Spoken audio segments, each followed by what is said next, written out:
Meaning of diffident. Diffident. Diffident.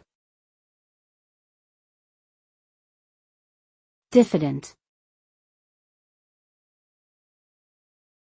Diffident.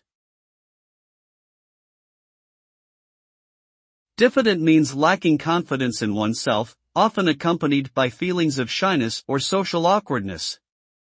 A diffident person may struggle to assert themselves or speak up in social situations, and may be hesitant to take risks or pursue their goals. Despite these challenges, diffidence is not necessarily a negative trait. It can also be a sign of humility, thoughtfulness, and sensitivity to others. With practice, a diffident person can learn to build their self-confidence and overcome their fears, allowing them to fully express themselves and achieve their potential.